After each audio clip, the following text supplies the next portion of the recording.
बिस्मिल्लाहिर्रहमानिर्रहीम।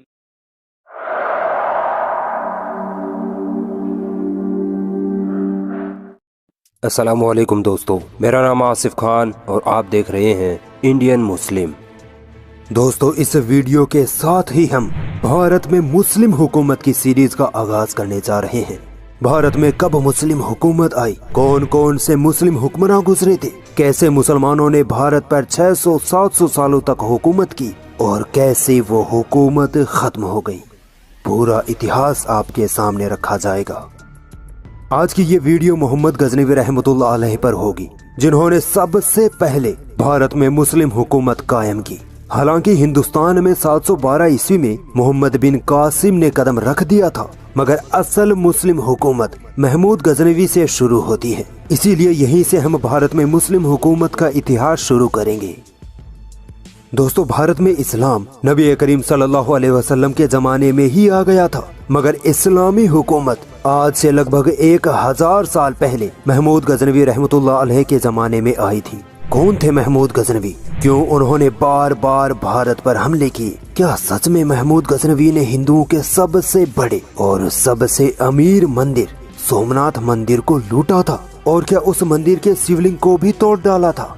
सच कुछ मिनटों में आपके सामने उजागर हो जाएगा।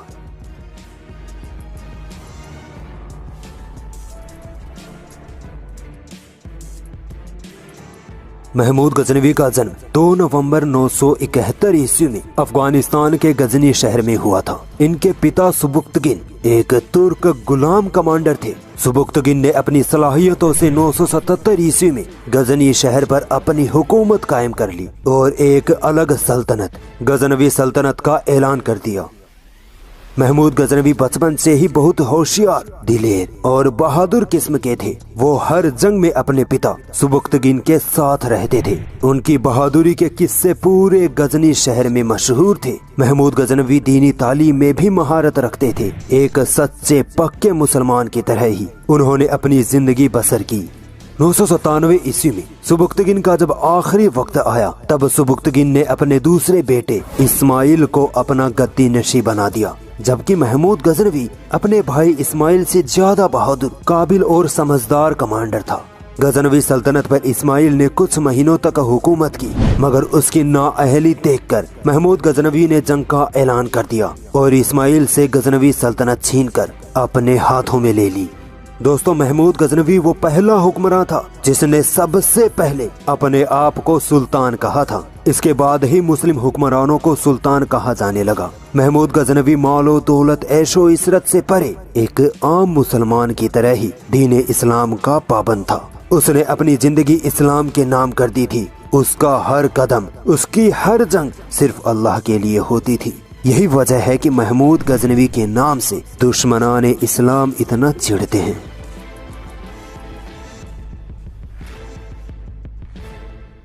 भारत के बहुसंख्यक लोग महमूद गजनवी को लुटेरा, हत्यारा और हिंदुओं का दुश्मन कहते नहीं थकते, जबकि असल इतिहास क्या है इन्होंने कभी नहीं पढ़ा। महमूद गजनवी इतना शानदार हुक्मरान था कि मेरे पास उसकी तारीफ में लफ्ज नहीं है। दोस्तों, महमूद गजनवी ने 998 ईस्वी में गजनवी सल्तनत संभाली और उसी वक्त से उसने अफगानिस्तान के बाकी इलाकों को अपनी हुकूमत में मिलाना शुरू कर दिया। उस समय पाकिस्तान के पेशावर में एक हिंदू राजा जयपाल की हुकूमत थी। राजा जयपाल एक शरारती किस्म का राजा था। उसको जब पता लगा कि अफगानिस्तान में एक नई और कमजोर हुकूमत कायम हुई है, तो राजा जयपाल सुल्तान महमूद गजनवी की सरहदों पर हमले करने लगा। इससे परेशान आकर महमूद गजनवी ने सन 1001 में राजा जयपाल से जंग करने का इरादा कर लिया। राजा जयपाल के पास लाखों की फौज, तो महमूद गजनवी के पास चंद हजारों की फौज। मगर महमूद गजनवी ऐसा अक्लमंद सिपहसालार था कि हारी हुई जंग को भी जीत में बदल देता था। महमूद गजनवी ने पेशावर में घुसकर राजा जयपाल को इतनी बुरी तरीके से हराया कि राजा जयपाल ने हाथों हाथ सरेंडर कर दिया। महमूद गजनवी ने भी राजा जयपाल को 2.5 लाख दिनार के बदले छोड़ दिया। राजा जयपाल के लिए यह हार इतनी शर्मनाक थी कि उसने अपने महल में ही आत्महत्या कर ली। यह महमूद गजनवी का भारत पर पहला हमला था। इसके बाद महमूद गजनवी ने 1002 ईस्वी में सिस्तान को भी फतह कर लिया। इस समय भारत की सिचुएशन कुछ अलग ही थी। भारत के हिंदू राजा टुकड़ों में बंटे हुए थे। हर राजा की अलग अलग हुकूमत थी। हर कोई अपने में मस्त था। भारत के हिंदू राजा थोड़े घमंडी भी थे। मानते थे कि दुनिया की कोई ताकत हमें नहीं हरा सकती। मगर महमूद गजनवी के हाथों राजा जयपाल की हार के बाद सारे हिंदू राजा चौकन्ने हो गए और महमूद गजनवी को रोकने के मंसूबे बनाने लगे। महमूद गजनवी धीरे धीरे हिंदुस्तान को फतह करता आगे बढ़ता चला आ रहा था। राजा आनंदपाल, जो कि राजा जयपाल का बेटा था, वो अपने पिता की हार और आत्महत्या को बर्दाश्त नहीं कर पाया और सुल्तान महमूद गजनवी से बदला लेने की तैयारी में लग गया। मगर आनंदपाल को खूब मालूम था कि अगर वो अकेला सुल्तान महमूद गजनवी से टकराया तो यकीनन वो हार जाएगा। इसीलिए राजा आनंदपाल ने, जो एक राजपूत राजा था, उसने आसपास के राजपूत राजाओं को इकट्ठा किया और एक बहुत बड़ी फौज तैयार कर ली। सन 1008 ईस्वी में राजा आनंदपाल अपनी लाखों की फौज लेकर रवाना हुआ तो दूसरी तरफ सुल्तान महमूद गजनवी भी अपने हजारों फौजियों को साथ लेकर आज के पाकिस्तान के मीरपुर में आ ठहरा। जंग शुरू हुई। सुल्तान महमूद गजनवी की फौज आनंदपाल की फौज पर भारी पड़ने लगी। अचानक जंग के शोर शराबे और आग के गोलों को देखकर आनंदपाल का हाथी बिदक गया और उल्टे पांव भागने लगा। ये देखकर आनंदपाल की सेना को लगा कि हमारा राजा डर गया है और जंग छोड़कर भाग रहा है। इसी वक्त आनंदपाल की सेना भी मैदान छोड़कर अपनी जान बचाकर भागने लगी और देखते ही देखते सुल्तान महमूद गजनवी ने जंग जीत ली। आपको हैरानी होगी कि इस जंग में महमूद गजनवी की फौज में बहुत सारे हिंदू फौजी और कमांडर भी थे जिन्होंने आनंदपाल के खिलाफ महमूद गजनवी का साथ दिया था। यही वो जंग थी जिसने सुल्तान महमूद गजनवी के लिए भारत के दरवाजे खोल दिए और फिर हिंदुस्तान में इस्लामी हुकूमत कायम होने से कोई रोकने वाला नहीं था। इस जंग के बाद आनंदपाल ने भी सुल्तान महमूद गजनवी के आगे घुटने टेक दिए और जुर्माना देकर अमन मुआहिदा कर लिया। इसके बाद तो महमूद गजनवी को रोकने वाला कोई नहीं था। महमूद गजनवी धीरे धीरे हिंदुस्तान को फतह करता चला गया और हैरत की बात तो ये थी कि महमूद गजनवी भारत के जिन हिस्सों को फतह करता वहाँ किसी मुसलमान को नहीं बल्कि किसी हिंदू या बौद्ध धर्म को मानने वाले को ही गवर्नर बना देता था। ये इस बात का सबूत है कि महमूद गजनवी को किसी से धर्म के आधार पर नफरत नहीं थी। मगर अब ये सवाल पैदा होता है कि अगर महमूद गजनवी को हिंदुओं से नफरत नहीं थी तो उसने सोमनाथ मंदिर को क्यों तोड़ा? सोमनाथ मंदिर हिंदुओं का बहुत बड़ा और पवित्र मंदिर माना जाता है जो आज गुजरात में स्थित है। उस समय सोमनाथ मंदिर राजनीतिक साजिशों का अड्डा बन चुका था। सोमनाथ मंदिर जाली पंडितों के कब्जे में था और वो पंडित धर्म के नाम पर गरीब हिंदू आवाम से पैसा लूटते थे। जब भारत में सुल्तान महमूद गजनवी की हुकूमत आई तो उसी सोमनाथ मंदिर में हिंदू राजाओं की बगावतें जन्म लेने लगी। इन बगावतों को उखाड़ फेंकने के लिए ही महमूद गजनवी ने सन 1025 में सोमनाथ मंदिर पर हमला कर दिया। सोमनाथ मंदिर के पंडितों ने हिंदू आवाम को मूर्ख बनाने के लिए और पैसा लूटने के लिए मंदिर की छत पर बहुत पावरफुल मैग्नेट यानी चुंबक लगा रखा था, जिससे कि मंदिर की मूर्ति यानी वो शिवलिंग हवा में झूलता रहता था और हिंदू आवाम इसे भगवान का चमत्कार समझती थी। सुल्तान महमूद गजनवी ने इस पाखंड को उजागर कर उस शिवलिंग को तोड़ डाला। मंदिर के पंडितों ने उस शिवलिंग में खूब सोना चांदी हीरे जवाहरात का खजाना छुपाया हुआ था, जिसे महमूद गजनवी ने अपने कब्जे में लिया और वापस गजनी चला आया। सन 1842 ईस्वी में एक अजीब वाकया पेश आया। भारत में अंग्रेजों ने हिंदू मुसलमानों को लड़वाने के लिए और हिंदुओं को खुश करने के लिए एक झूठा इतिहास गढ़ा। अंग्रेजों ने कहा कि महमूद गजनवी ने सोमनाथ मंदिर को तोड़कर उसके दरवाजे जो बहुत कीमती थे उन्हें गजनवी ले जाकर अपनी मजार पर लगवाए थे। अब हम वो दरवाजे वापस लाकर फिर से सोमनाथ मंदिर में लगाएंगे। अंग्रेजों ने गजनी जाकर जबरदस्ती महमूद गजनवी की मजार पर लगे दरवाजों को उखाड़ा और भारत ले आए। जब इन दरवाजों की जांच हुई तो पता चला कि ये तो वो दरवाजे हैं ही नहीं जो सोमनाथ मंदिर में लगे थे। सोमनाथ मंदिर के दरवाजे तो चंदन की लकड़ी से बने थे, जबकि अंग्रेजों द्वारा लाए गए गजनी की मजार वाले दरवाजे देवदार की लकड़ी के थे और ये दरवाजे गुजराती या भारतीय डिजाइन के भी नहीं थे। इस वाक़ये से अंग्रेजों की हिंदू मुसलमानों को लड़वाने की साजिश नाकाम हो गई। गजनी की मजार से लाए गए वो दरवाजे आज भी आगरा के किले में महफूज रखे हुए हैं। अंग्रेजों की ऐसी साजिश से ये अंदाजा लगाया जा सकता है कि अंग्रेजों ने महमूद गजनवी का झूठा इतिहास गढ़ा है। हो सकता है कि महमूद गजनवी ने कभी सोमनाथ मंदिर पर हमला किया ही ना हो, या फिर हमला किया भी था तो हो सकता है मंदिर को नुकसान नहीं पहुंचाया हो। महमूद गजनवी ने सोमनाथ मंदिर पर हमला सिर्फ इसलिए किया होगा क्योंकि वह महमूद गजनवी की हुकूमत के खिलाफ बगावतें पनप रही थी, मगर अंग्रेजों ने महमूद गजनवी का झूठा इतिहास लिखकर उसे बदनाम किया है।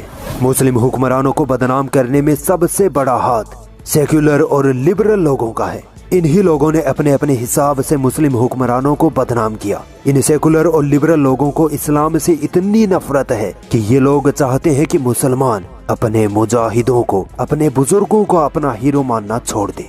ये चाहते हैं कि मुसलमान अपने दीन इस्लाम पर चलना छोड़ दे और हमारे गिरोह में शामिल हो जाए। सेक्युलर और लिबरल गैंग ये चाहती है कि मुसलमान अपने नबी की नहीं बल्कि हमारी बातें माने। हम जिसे सही कहें मुसलमान भी उसे सही कहें, हम जिसे गलत कह दें तो मुसलमान भी आंख बंद करके उसे गलत कहें। यही वजह है कि भारत के इतिहास के हर मुस्लिम हुक्मरानों को ये लोग गलत कहते हैं, जबकि इन लोगों ने कभी भी किसी हिंदू राजा पर उंगली तक नहीं उठाई। वजह सिर्फ एक है, ला इलाहा इल्लल्लाह मुहम्मदुर रसूलुल्लाह।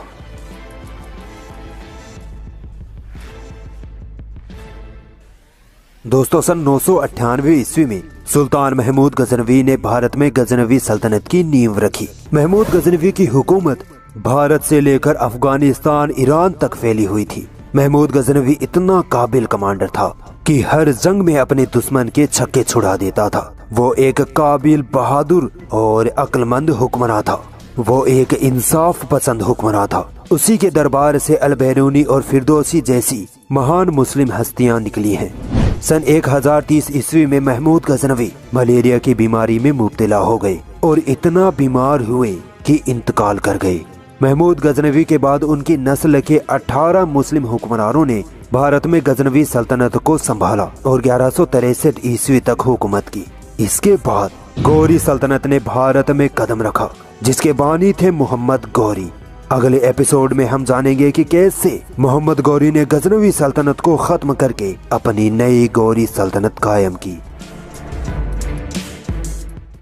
मोहम्मद गौरी वो बादशाह था जो हिंदू सम्राट पृथ्वीराज चौहान से पहले तो बुरी तरह हारा और फिर दूसरी ही जंग में पृथ्वीराज चौहान को इस तरह शिकस्त दी कि हिंदुस्तान में राजपूती आन बान शान का नामो निशान मिट गया। आज के इस एपिसोड में हम मोहम्मद गौरी की गौरी सल्तनत पर बात करेंगे। पहले एपिसोड में हमने महमूद गजनवी के बारे में बात की थी। अफगानिस्तान के गजनी शहर से उठकर महमूद गजनवी ने अपनी सल्तनत को उत्तरी भारत के हिस्सों तक फैला दिया था। 1030 ईस्वी में जब महमूद गजनवी की मौत हुई तो गजनवी सल्तनत धीरे धीरे बिखरने लगी और गजनी सल्तनत के हुक्मरानों ने अपनी अपनी अलग सल्तनत का ऐलान कर दिया था। इस वक्त यानी 1100-1200 ईस्वी में इस्लामी दुनिया में खिलाफत अब्बासिया की हुकूमत थी और इधर भारत में कई अलग अलग हिंदू रियासतें थी, जिनमें राजपूतों की रियासतें सबसे ज्यादा ताकतवर तस्वुर की जाती थी। भारत में मुस्लिम हुकूमत की इस सीरीज में हम महमूद गजनवी से लेकर बहादुर शाह जफर तक का इतिहास कवर करेंगे। भारत में गजनवी सल्तनत और गौरी सल्तनत के बाद ममलूक सल्तनत आई थी, फिर खिलजी आए, फिर तुगलक, सैयद, लोधी और आखिर में बाबर की मुगलिया सल्तनत आई, जिसने भारत का नक्शा ही बदल के रख दिया था। हम एक एक कर सारी सल्तनतों के बारे में बात करेंगे। ये सीरीज देखकर आपको भारत का असली इतिहास समझ में आने वाला है।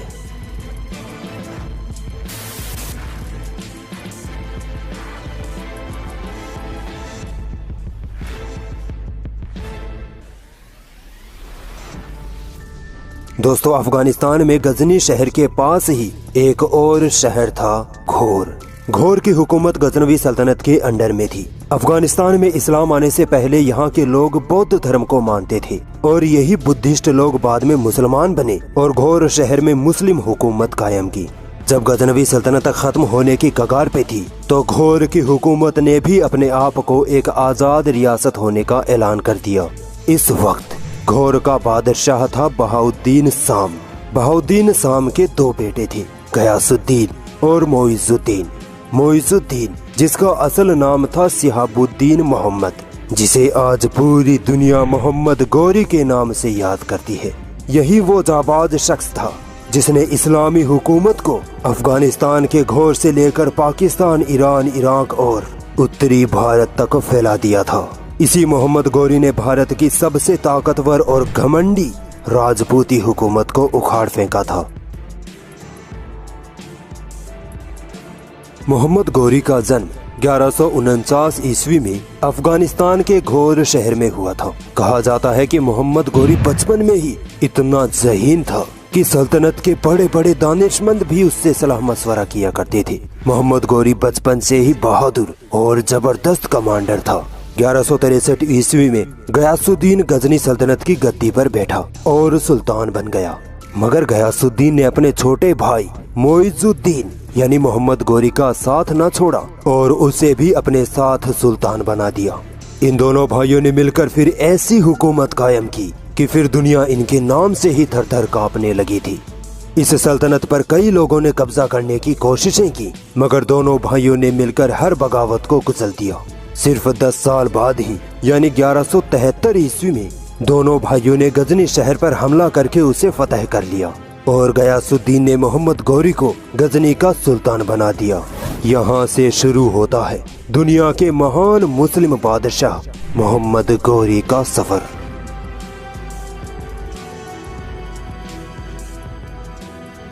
दोस्तों, मोहम्मद गौरी का एक ही सपना था, अपनी सल्तनत को फैलाना और इस्लामी हुकूमत कायम करना। इसीलिए मोहम्मद गौरी उठा और अपने भाई गयासुद्दीन के साथ मुल्तान को फतह करने निकल पड़ा।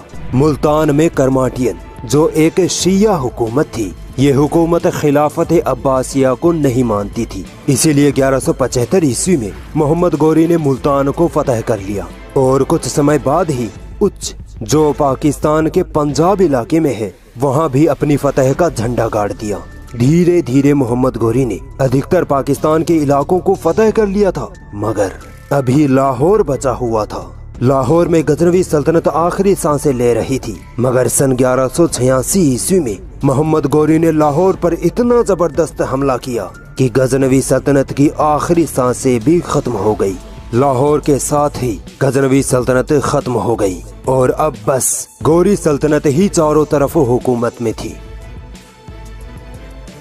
दोस्तों, मोहम्मद गौरी का दिल हमेशा हिंदुस्तान को फतह करने पर मचलता रहता था। सन 1178 ईस्वी में सुल्तान मोहम्मद गौरी ने फैसला किया कि अब हिंदुस्तान को फतह करने का वक्त आ गया है। 1178 ईस्वी में मोहम्मद गौरी अपनी छोटी सी सेना लेकर पाकिस्तान की तरफ से भारत के गुजरात में अनहिलवाड़ा रियासत पर हमला कर देता है, मगर वहाँ का हिंदू राजा मुला राजा गौरी को हराकर वापस भेज देता है। ये हार मोहम्मद गौरी की जिंदगी की पहली हार थी और हिंदुस्तान पर पहले हमले में ही उसे शिकस्त झेलनी पड़ी। गौरी सल्तनत अभी नई नई सल्तनत बनी थी, इसीलिए मोहम्मद गौरी के रिश्तेदार इस सल्तनत पर कब्जा करने के लिए गिद्धों की तरह ताक में बैठे थे। इसीलिए सुल्तान मोहम्मद गौरी वापस अफगानिस्तान जाकर अपनी सल्तनत को मजबूत करने और अपनी फौज को बढ़ाने में लग गया।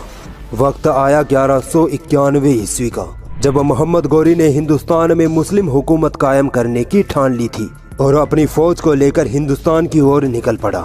सुल्तान मोहम्मद गौरी भारत के खैबर दर्रे से पंजाब तक पहुंच गया और भटिंडा के किले को फतह कर लिया। उस समय किसी किले को फतह करना यानी अपनी हुकूमत का झंडा गाड़ना माना जाता था।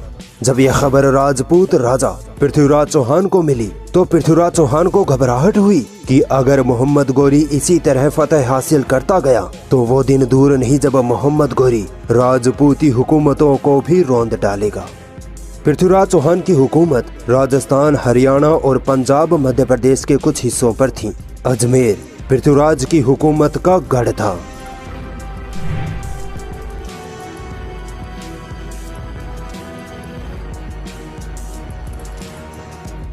पृथ्वीराज चौहान उठा और अपनी लाखों की फौज, कई हजार हाथी और घुड़सवारों को साथ लेकर निकल पड़ा। इधर मोहम्मद गौरी को भी खबर मिल चुकी थी कि पृथ्वीराज चौहान अपनी भारी भरकम सेना लेकर आ रहा है। सुल्तान मोहम्मद गौरी अपनी सेना लेकर हरियाणा के थानेसर से 14 मील दूर तराइन के इलाके में आ ठहरा। पृथ्वीराज चौहान भी तराइन में आ पहुंचा। मोहम्मद गौरी की सेना एक तो पृथ्वीराज चौहान की सेना से बहुत कम थी, दूसरा ये कि पंजाब में जंग के बाद सेना थक हार गई थी और हथियारों की भी कमी आ गई थी। मगर फिर भी मोहम्मद गौरी पृथ्वीराज से जंग करने पर आमादा हो गया। जंग शुरू हुई। मोहम्मद गौरी की सेना ने शुरुआत में ही पृथ्वीराज चौहान की सेना पर तीर चलाने शुरू कर दिए, मगर इस हमले का पृथ्वीराज चौहान की सेना पर ज्यादा असर न हुआ और पृथ्वीराज ने मोहम्मद गौरी की सेना पर 3 तरफ से हमला कर दिया। मोहम्मद गौरी की फौज कम होने के बाद भी बहादुरी से लड़ती रही। इसी बीच मोहम्मद गौरी का सामना पृथ्वीराज चौहान के भाई गोविंद ताई से हो गया। आमने सामने की इस लड़ाई में गोविंद ताई ने मोहम्मद गौरी को घायल कर दिया, मगर मोहम्मद गौरी फिर भी लड़ता रहा और गोविंद ताई को भी घायल करके छोड़ा। मोहम्मद गौरी का इतना खून बह गया था कि वो वहीं बेहोश होकर गिर पड़ा। उसकी सेना को लगा कि मोहम्मद गौरी मर चुका है। तब सेना का हौसला टूट गया और मोहम्मद गौरी की सेना मैदान छोड़ने लगी, मगर मोहम्मद गौरी के कुछ सैनिकों ने किसी तरह मोहम्मद गौरी को उठाया और अफगानिस्तान ले जाकर जान बचाई। इस तरह ये जंग पृथ्वीराज चौहान जीत जाता है। मगर अभी जंग खत्म कहाँ हुई थी, अभी मोहम्मद गौरी वापस आने वाला था।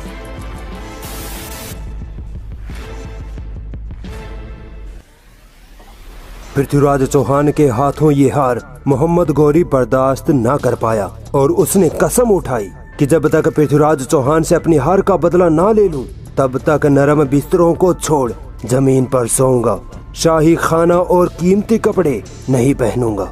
इसके बाद मोहम्मद गौरी जंगी तैयारियों में जुट जाता है और सिर्फ 1 साल बाद ही 1192 ईस्वी में वही मोहम्मद गौरी, वही जगह और वही पृथ्वीराज चौहान। मोहम्मद गौरी ने पृथ्वीराज चौहान को खत लिख भेजा कि अपनी खैरियत चाहते हो तो अपनी हुकूमत हमारे सुपुर्द कर दो, वरना जो अंजाम होगा वो तुमने अपने सपने में भी नहीं सोचा होगा। पृथ्वीराज ये सुनकर हंसता है और कहता है कि ये आदमी शायद पागल है, अभी मुझसे हार के गया है और अब मुझे ही धमकी दे रहा है। मगर पृथ्वीराज को इतना अंदाजा हो गया था कि इस बार बात अलग है, क्योंकि इतने कम समय में जंग के लिए वापस आना कोई आम बात नहीं। इसलिए पृथ्वीराज चौहान ने घबराहट में अपने आसपास के सभी राजपूत राजाओं को अपने साथ मिलाना शुरू कर दिया। मगर कुछ राजा पृथ्वीराज के साथ नहीं आए, जिनमें कन्नौज का सबसे ताकतवर राजा जयचंद भी शामिल था। राजा जयचंद ने पृथ्वीराज का साथ क्यों नहीं दिया, इसकी एक वजह थी। असल में पृथ्वीराज चौहान राजा जयचंद की बेटी को भगाकर अपने राज्य में ले आता है और शादी कर लेता है। बस इसी बात की खुन्नस में जयचंद ने पृथ्वीराज का साथ नहीं दिया था। मगर फिर भी पृथ्वीराज चौहान गौरी के खिलाफ 3000 हाथियों के साथ 3 लाख की फौज तैयार करके ले आया, जबकि दूसरी तरफ मोहम्मद गौरी के पास सिर्फ 1,20,000 की फौज थी। पृथ्वीराज ने घमंड में सोचा कि इन मुट्ठी भर मुसलमानों को तो वो चुटकी में हरा देगा, मगर इस बार पृथ्वीराज चौहान का घमंड चूर चूर होने वाला था, क्योंकि इस बार मोहम्मद गौरी पूरी जंगी स्ट्रेटेजी के साथ आया था। हरियाणा के उसी तराइन में ये दूसरी जंग होती है जहां पहले पृथ्वीराज ने मोहम्मद गौरी को हराया था। मोहम्मद गौरी की सेना पृथ्वीराज की सेना के मुकाबले बहुत कम थी, इसीलिए सीधा हमला करना फिजूल था। इसीलिए मोहम्मद गौरी ने प्लान बनाया और अपनी सेना को 5 टुकड़ियों में बांट दिया। 4 टुकड़ियां तो पृथ्वीराज की सेना को चारों ओर से घेर कर लड़ रही थी, जबकि 5वीं टुकड़ी को मोहम्मद गौरी ने आखिरी वक्त तक बचा कर रखा था। जंग शुरू हुई। मोहम्मद गौरी के तीरंदाजों ने सीधा पृथ्वीराज चौहान के हाथियों पर हमला करना शुरू कर दिया, जिसे पृथ्वीराज के हाथी मारे डर के उल्टे पांव तोड़ने लगे और राजपूती सैनिकों को ही रौंदते चले गए। इस मुसीबत को देख पृथ्वीराज चौहान ने जोरों शोर से हमला किया। अचानक मोहम्मद गौरी ने अपनी सेना को पीछे हटने का हुक्म दे दिया। ये मोहम्मद गौरी का प्लान था। जब पृथ्वीराज ने देखा कि मोहम्मद गौरी की सेना पीछे हट रही है, तो पृथ्वीराज मोहम्मद गौरी की सेना का पीछा करने लगा। इतने में ही मोहम्मद गौरी ने अपनी बची हुई 5वीं टुकड़ी जो इतनी देर से जंग से अलग थी उसको हमले का हुक्म दे दिया। ये माजरा देख पृथ्वीराज चौहान की सेना हड़बड़ाहट में इधर उधर भागने लगी। मोहम्मद गौरी की उस 12,000 की टुकड़ी ने पृथ्वीराज की 3 लाख की फौज को उल्टे पांव भागने पर मजबूर कर दिया और आखिर में पृथ्वीराज चौहान को मोहम्मद गौरी ने पकड़ लिया और ये जंग मोहम्मद गौरी ने फतह कर ली। पृथ्वीराज चौहान की मौत के ताल्लुक से इतिहास में 2 कहानियां मशहूर हैं। एक तो ये कि मोहम्मद गौरी ने पृथ्वीराज चौहान को जंग के मैदान में ही मार गिराया था, जबकि दूसरी ये कि मोहम्मद गौरी ने पृथ्वीराज चौहान को माफ करके अजमेर का जमींदार बना दिया था। मगर बाद में पृथ्वीराज चौहान ने मोहम्मद गौरी के साथ धोखा करके बगावत छेड़ दी। इसीलिए मोहम्मद गौरी ने पृथ्वीराज चौहान को मौत की सजा सुना दी। पृथ्वीराज चौहान को हराने के बाद मोहम्मद गौरी ने हिंदुस्तान को फतह करना शुरू कर दिया। कई हिंदू राजाओं, खासकर राजपूत राजाओं ने मोहम्मद गौरी के डर से ही उसके सामने घुटने टेक दिए थे। कन्नौज का राजा जयचंद, जो पृथ्वीराज चौहान को हराना चाहता था, मोहम्मद गौरी की जीत के बाद उसके खिलाफ हो गया। मगर 1194 ईस्वी में मोहम्मद गौरी ने उसे भी हराकर कन्नौज पर अपनी हुकूमत कायम कर ली। धीरे धीरे मोहम्मद गौरी ने आधे हिंदुस्तान पर अपनी सल्तनत का झंडा गाड़ दिया था। मोहम्मद गौरी इतना दानिशमंद था कि पृथ्वीराज को हराकर उसके बेटे को ही अजमेर का शासक बना दिया था, जबकि वो किसी मुसलमान को भी अजमेर की हुकूमत सौंप सकता था। 1202 ईस्वी में सुल्तान गयासुद्दीन लंबी बीमारी के चलते वफात पा जाता है और फिर गौरी सल्तनत के सरदारान मोहम्मद गौरी को अपना सुल्तान चुन लेते हैं। अब मोहम्मद गौरी सल्तनत का अकेला सुल्तान था। मोहम्मद गौरी का एक खास गुलाम था, कुतुबुद्दीन ऐबक, जो मोहम्मद गौरी की सल्तनत का सबसे काबिल और बहादुर कमांडर था। वो मोहम्मद गौरी के साथ हर जंग में शामिल होता था। मोहम्मद गौरी ने हिंदुस्तान की हुकूमत इसी गुलाम कुतुबुद्दीन ऐबक को सौंप दी थी और खुद 1206 ईस्वी में वापस अफगानिस्तान जाने लगा। सफर के दौरान मोहम्मद गौरी का काफिला पाकिस्तान के पंजाब के इलाके में आराम के लिए रुका। मोहम्मद गौरी असर या मगरिब की नमाज के लिए खड़े हुए कि अचानक किसी ने तलवार से इतना तेज वार किया कि मोहम्मद गौरी वहीं शहीद हो गए।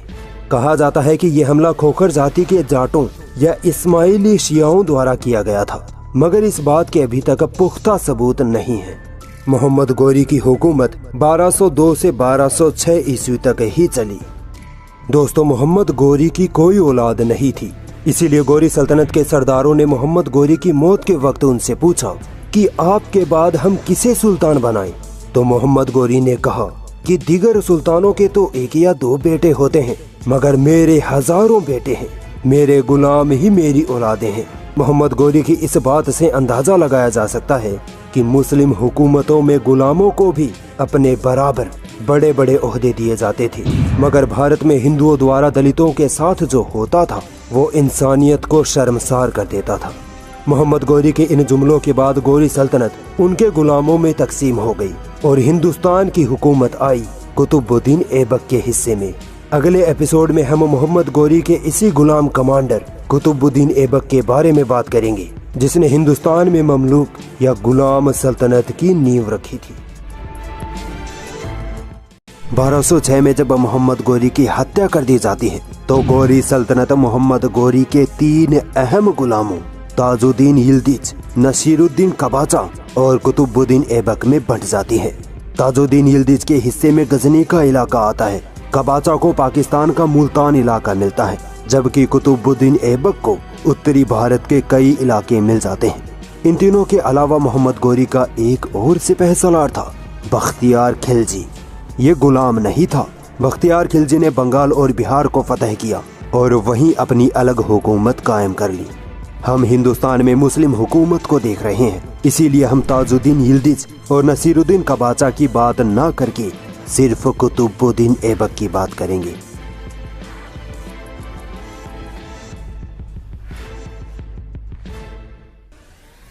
(1192) की तराइन की दूसरी जंग में पृथ्वीराज चौहान को हराने के बाद मोहम्मद गौरी अपने सबसे चहीते सिपह सालार कुतुबुद्दीन ऐबक को हिंदुस्तान के उत्तरी इलाकों की हुकूमत सौंपकर वापस अफगानिस्तान चला जाता है। कुतुबुद्दीन ऐबक अपने मालिक मोहम्मद गोरी के नक्शे कदम पर चलकर भारत में मुस्लिम हुकूमत कायम करने में मशगूल हो जाता है। कौन था कुतुबुद्दीन ऐबक? कैसे एक गुलाम ने भारत में दिल्ली सल्तनत कायम की और अजमेर के 2.5 दिन के झोंपड़े से कुतुबुद्दीन ऐबक का क्या वास्ता था?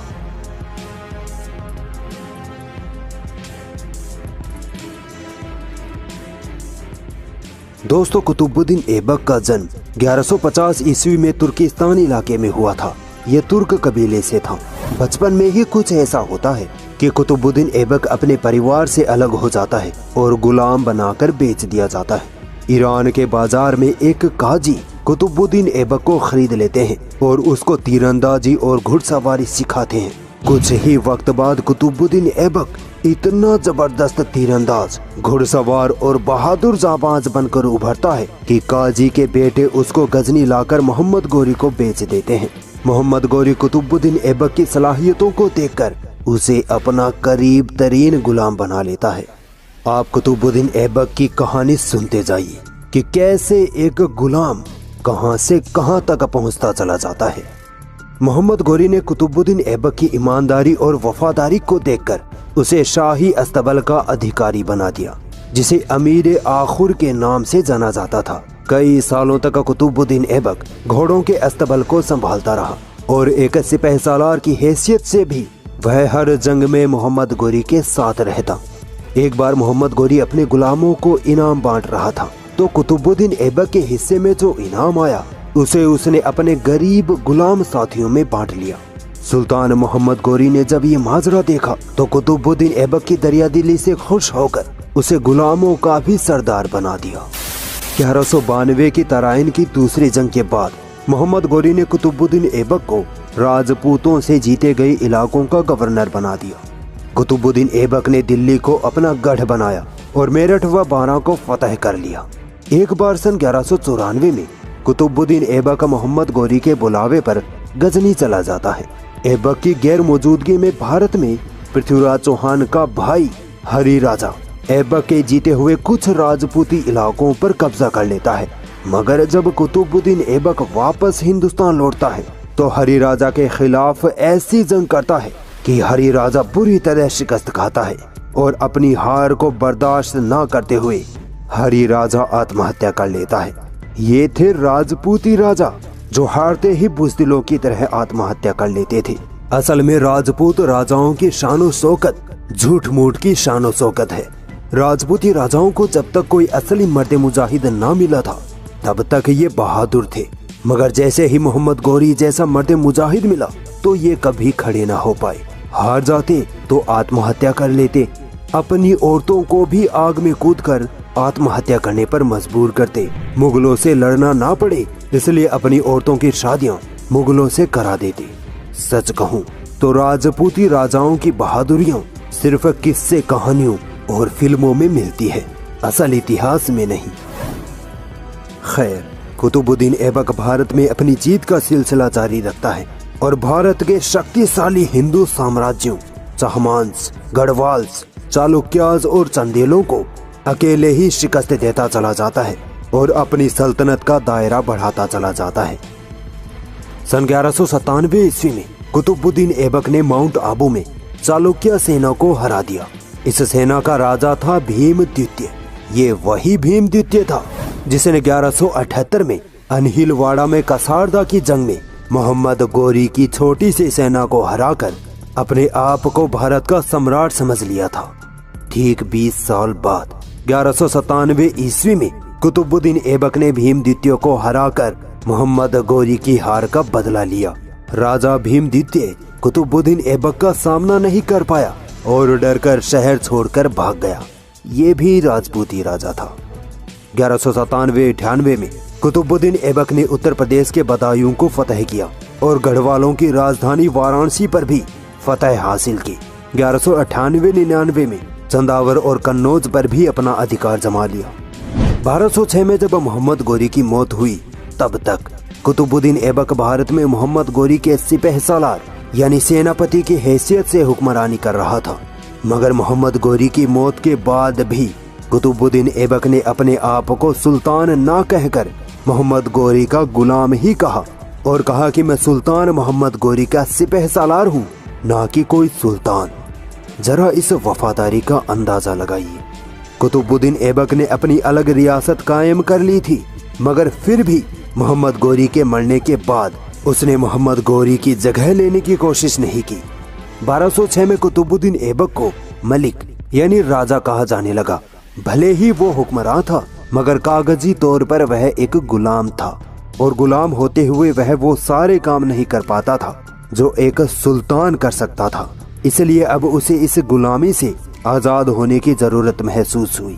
चूंकि वह मोहम्मद गोरी का गुलाम था और मोहम्मद गोरी मर चुका था, इसलिए अब मोहम्मद गोरी का कोई रिश्तेदार ही कुतुबुद्दीन ऐबक को आजाद कर सकता था।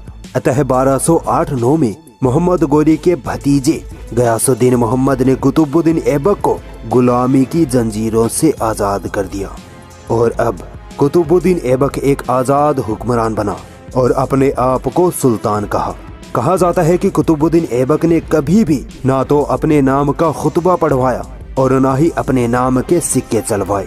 कुतुबुद्दीन ऐबक एक गुलाम था, इसीलिए भारत में उसकी सल्तनत को गुलाम सल्तनत, गुलाम वंश या ममलूक सल्तनत कहा जाता है। कुतुबुद्दीन ऐबक को लाख बख्श और कुरान खां भी कहा जाता था। लाख बख्श इसलिए क्योंकि वो इतना दरिया दिल इंसान था कि गरीबों में एक साथ लाखों रुपए खैरात कर देता था और कुरान का इतना शानदार कारी था कि उसकी आवाज में कुरान की आयतें सुनने वाले लोग रो पड़ते थे, इसीलिए उसे कुरान खां भी कहा गया। कई लोग सोचते हैं कि कुतुब मीनार कुतुबुद्दीन ऐबक ने अपने नाम पर बनवाई थी, जबकि ऐसा नहीं है। कुतुबुद्दीन ऐबक ने कुतुब मीनार ख्वाजा कुतुबुद्दीन बख्तियार काकी के नाम पर बनवाई थी और इसे 1192 की तराइन की जंग की फतह की निशानी के तौर पर बनवाया गया था। कुतुबुद्दीन ऐबक के दौर में कुतुब मीनार आधी ही बन पाई थी। बाद में ऐबक के गुलाम इल्तुतमिश ने इसे थोड़ा और बनाया और आखिर में फिरोज शाह तुगलक ने इसे पूरा बनवाया। कुतुबुद्दीन ऐबक ने 1192 में ही अजमेर में 2.5 दिन का झोपड़ा भी बनवाया था। ये एक मस्जिद थी। कहा जाता है कि पृथ्वीराज चौहान को हराने के बाद जब मोहम्मद गोरी अजमेर से गुजर रहा था, तब उसने कुतुबुद्दीन ऐबक को एक मस्जिद बनवाने का हुक्म दिया, मगर ये मस्जिद पूरी ना बन पाई और इसका काम सिर्फ 60 घंटे यानी तकरीबन 2.5 दिन ही चल पाया। इसीलिए इसे 2.5 दिन का झोपड़ा कहा जाता है। कुतुबुद्दीन ऐबक की दिल्ली सल्तनत 1206 से 1210 तक ही चली। कुतुबुद्दीन ऐबक दिल्ली सल्तनत का पहला सुल्तान माना जाता है और एक मजबूत मुस्लिम हुकूमत कुतुबुद्दीन ऐबक के दौर में ही खड़ी हो पाई थी। 1210 में चौगान यानी घोड़े पर बैठकर पोलो खेलने जैसा खेल खेलते वक्त कुतुबुद्दीन ऐबक घोड़े से गिर जाता है और उसकी पसलियां टूट जाती है, जिससे कुतुबुद्दीन ऐबक की वही मौत हो जाती है। ऐबक अपना कोई जानशी मुकर्रर नहीं कर पाता है, इसीलिए गुलाम सल्तनत के सरदार मिलकर आराम शाह को अपना सुल्तान चुन लेते हैं, मगर आराम शाह ज्यादा वक्त तक सल्तनत को संभाल नहीं पाता है और सल्तनत के सरदारान उसे हटाकर कुतुबुद्दीन ऐबक के एक गुलाम कमांडर इल्तुतमिश को अपना सुल्तान चुन लेते हैं। अगले एपिसोड में हम आराम शाह और फिर इल्तुतमिश की हुक्मरानी पर बात करेंगे। कुतुबुद्दीन ऐबक के मरते ही उसके कई गुलाम, सरदार और उसका बेटा आराम शाह सुल्तान बनने की रेस में कूद पड़ते हैं। आराम शाह को कुछ इतिहासकार कुतुबुद्दीन ऐबक का बेटा नहीं मानते, मगर कुछ इतिहासकार मानते हैं। गुलाम सल्तनत में 2 जगहें सबसे अहम थी, एक दिल्ली तो दूसरी लाहौर। जब कुतुबुद्दीन ऐबक की मौत होती है तभी गुलाम सल्तनत टूटने लगती है और हुक्मरान अपनी आजादी का ऐलान करने लग जाते हैं।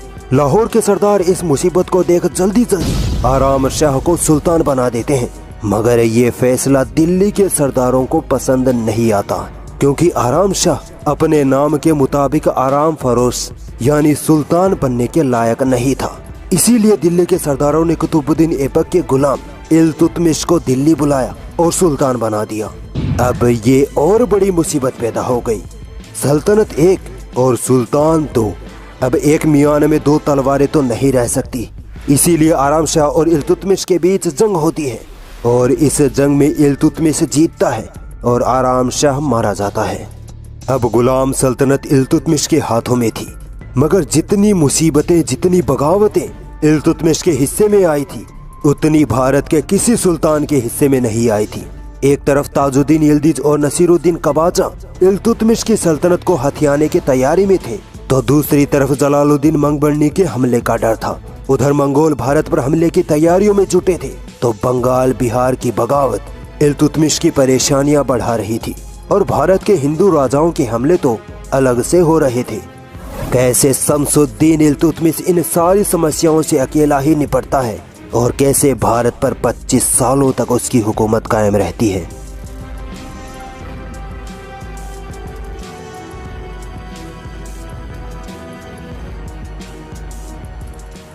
शमसुद्दीन इल्तुतमिश का जन्म कब और कहां हुआ था, इसका कोई हिस्टोरिकल रिकॉर्ड मौजूद नहीं है। इल्तुतमिश एक अच्छे खासे परिवार में पैदा होता है। इसके पिता इलम खान इलबारी तुर्क जनजाति से थे। इल्तुतमिश बड़ा ही खूबसूरत और ज़हीन लड़का था। इसी खासियत ने उसे गुलामों की दुनिया में धकेल दिया। कहा जाता है कि इल्तुतमिश के भाई उसकी खूबसूरती और जहानत से जलन रखते थे, इसीलिए एक दिन उसके भाइयों ने उसे गुलामों के बाजार में ले जाकर बेच दिया।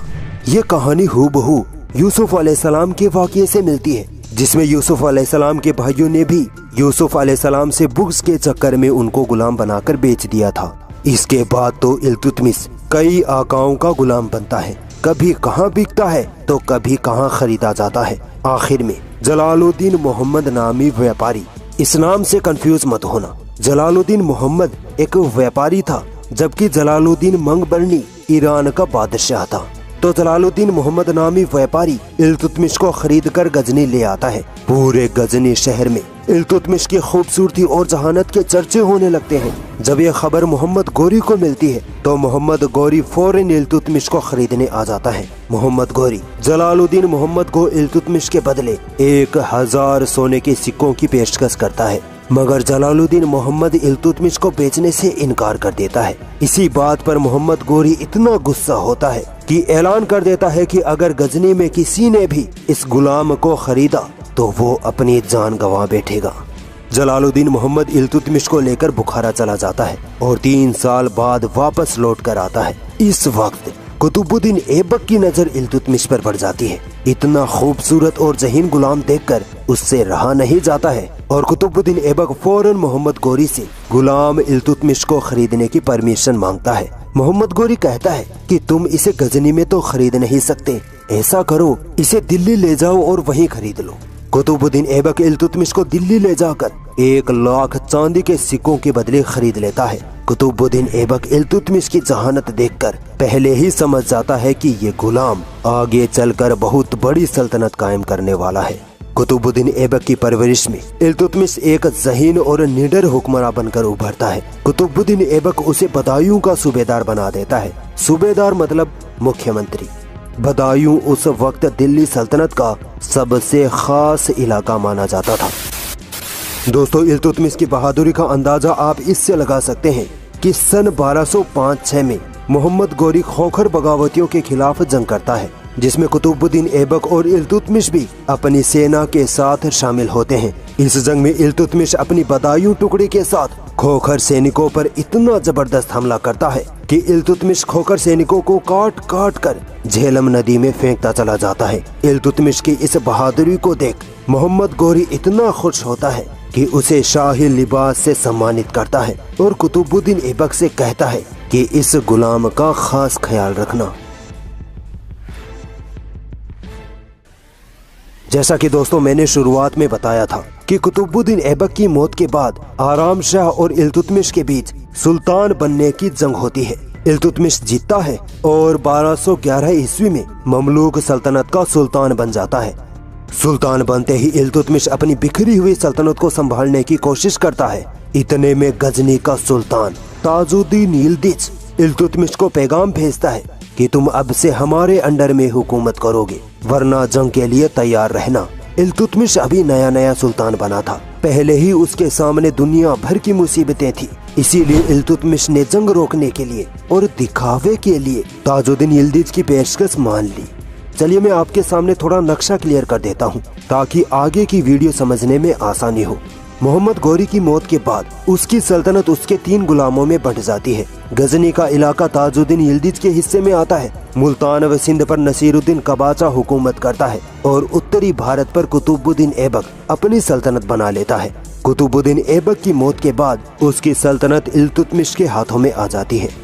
सब अपनी अपनी सल्तनत संभालने में लगे होते हैं कि अचानक ईरान का बादशाह जलालुद्दीन मंगबरनी गजनी पर हमला कर देता है। ताजुद्दीन यिल्दिज जलालुद्दीन मंगबरनी का सामना नहीं कर पाता है और गजनी से भागकर लाहौर आ पहुंचता है। इस वक्त लाहौर और पंजाब पर नसीरुद्दीन कबाचा की हुकूमत होती है। दरअसल आराम शाह और इल्तुतमिश की जंग के बाद मौका पाकर नसीरुद्दीन कबाचा लाहौर और पंजाब के कई इलाकों पर कब्जा कर लेता है।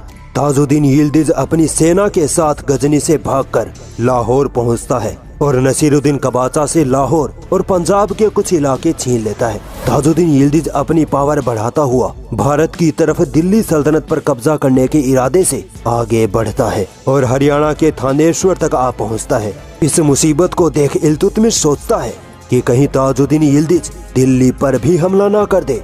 इल्तुतमिश अपनी सेना लेकर हरियाणा के तराइन में पहुंचता है और ताजुद्दीन यिल्दिज के खिलाफ ऐसी जंग करता है कि यिल्दिज संभल नहीं पाता है। दोस्तों, ये वही तराइन का मैदान था जहां मोहम्मद गौरी ने पृथ्वीराज चौहान को 1192 के युद्ध में हराया था।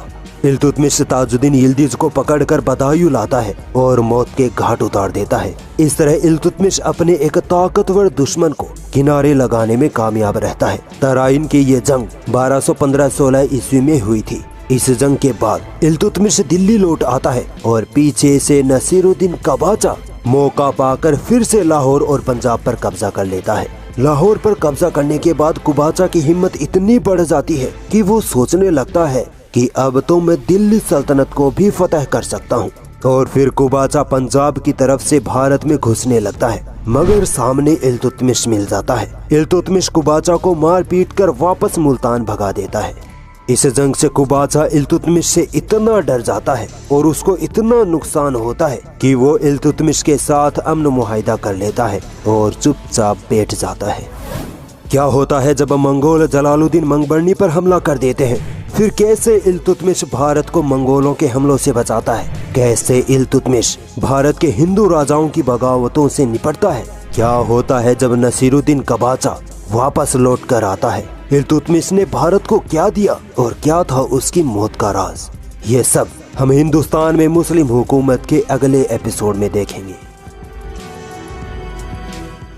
1227 में जब इल्तुतमिश कबाचा को हराकर वापस मुल्तान भेज देता है तो उसके बाद माहौल शांत होने लगता है। हर तरफ अमन होता है कि अचानक एक बड़ी घटना घट जाती है। 1220 ईस्वी में मंगोल ख्वारिज्म के शाह जलालुद्दीन मंगबरनी पर अटैक कर देते हैं। ये हमला क्यों होता है? दरअसल चंगेज खान अपने कासिद के साथ जलालुद्दीन मंगबरनी को ये पैगाम भेजता है कि तुम हमारे अंडर में हुकूमत करो, नाम तुम्हारा चलेगा, बस असल हुकूमत हमारी होगी।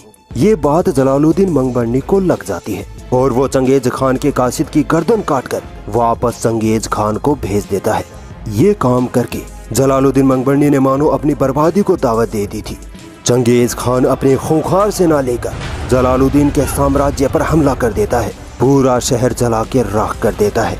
जलालुद्दीन वहां से जान बचाकर भागता है और पंजाब, जहां पहले जलालुद्दीन मंगबरनी के डर से ताजुद्दीन यिल्दिज भाग कर आया था, अब उसी पंजाब इलाके में खुद जलालुद्दीन मंगबरनी भाग कर आता है।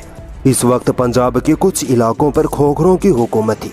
ये वही खोखर थे जिससे आखिरी वक्त में मोहम्मद गौरी ने जंग की थी और इन्हीं खोखरों में से किसी ने मोहम्मद गौरी की हत्या कर दी थी।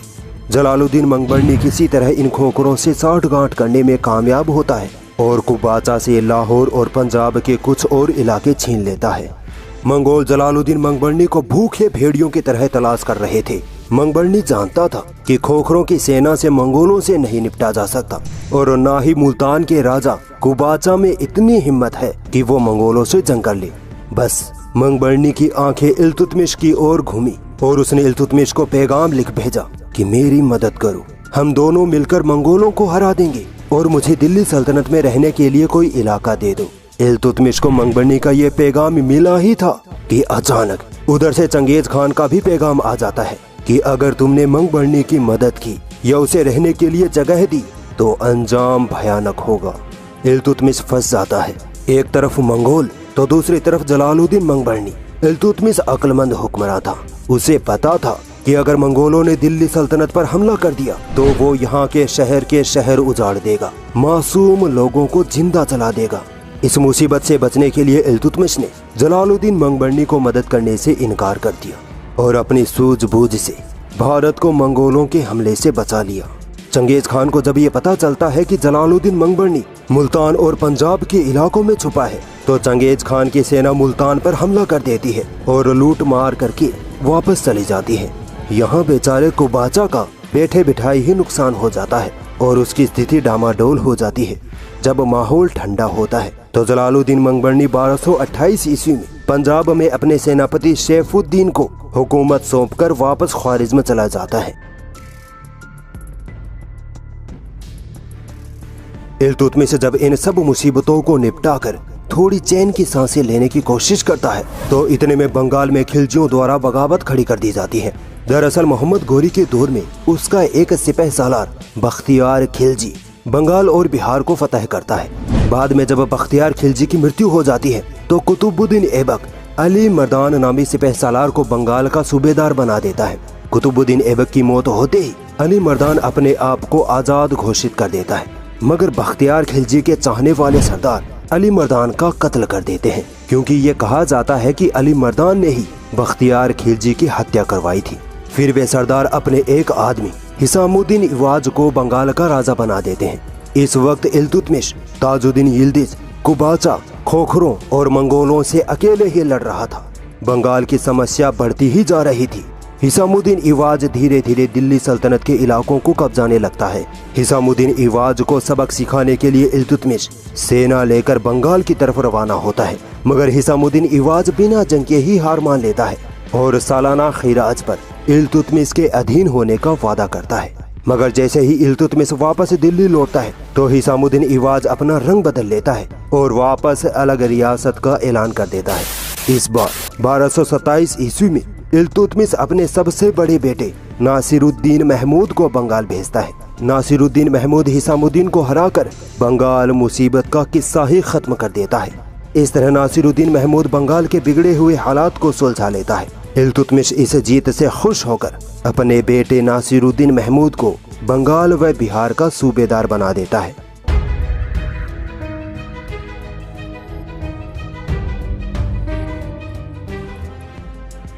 दोस्तों, अब तक आप ये जरूर सोच रहे होंगे कि भारत में हुकूमत करने पर भी इल्तुतमिश की हिंदू राजाओं से भिड़ंत क्यों नहीं हुई। दरअसल हिंदू राजाओं ने पहले तो इल्तुतमिश की हुकूमत को तस्लीम कर लिया था और चुपचाप अपनी हुकूमत चला रहे थे, मगर जब इल्तुतमिश अपने कई दुश्मनों से निपटने में व्यस्त था तब सन 1225 ईस्वी में कई हिंदू राजा एक साथ बगावत पर उतर आए, मगर इल्तुतमिश के सामने ये बगावतें सांस नहीं ले पाई। इल्तुतमिश ने एक एक कर सभी को अपने अंडर में ले लिया। 1226 ईस्वी में इल्तुतमिश ने उस रणथंभोर किले को भी फतह किया जिसे 50 राजा भी कभी फतह नहीं कर पाए थे। इसी बीच 1231 में ग्वालियर के राजा मंगल देव ने मौका पाकर अपने आप को दिल्ली सल्तनत से अलग करके आजाद होने का ऐलान कर दिया। इल्तुतमिश अपनी सेना लेकर ग्वालियर पहुंचता है और 11 महीनों तक ग्वालियर का घेराव करने के बाद मंगल देव को हरा देता है। मंगल देव ग्वालियर छोड़कर फरार हो जाता है और ग्वालियर दिल्ली सल्तनत का हिस्सा बन जाता है। 1228 ईस्वी में जलालुद्दीन मंगबरनी वापस ख्वारिज़्म में चला जाता है और पंजाब व लाहौर पर अपने नायब शमसुद्दीन को हुकूमत सौंप जाता है। उधर मुल्तान व सिंध पर नसीरुद्दीन कबाचा हुकूमत कर रहा होता है। दोनों ही इल्तुतमिश की दिल्ली सल्तनत पर हमला करने की तैयारी में रहते हैं, मगर वो इल्तुतमिश पर हमला करते उससे पहले ही इल्तुतमिश उन पर धावा बोल देता है। इल्तुतमिश का बेटा नासिरुद्दीन महमूद पंजाब व लाहौर पर हमला करके शमसुद्दीन को हटा देता है, जबकि इल्तुतमिश नासिरुद्दीन कबाचा पर हमला करके उसका किस्सा खत्म करता है। इस तरह इल्तुतमिश अपने एक और ताकतवर दुश्मन कबाचा से छुटकारा पा लेता है। दोस्तों, इस वक्त तक इल्तुतमिश ऑफिशियल सुल्तान नहीं बना था। उसकी आजाद हुकूमत जरूर थी, मगर वो इस्लामी दुनिया में सुल्तान नहीं माना जाता था। इसीलिए उस वक्त के अब्बासिद खलीफा अल मुस्तसिर बिल्लाह ने इल्तुतमिश को सुल्तान आजम के ओहदे से नवाजा और 1229 में जाकर इल्तुतमिश ऑफिशियल सुल्तान बना।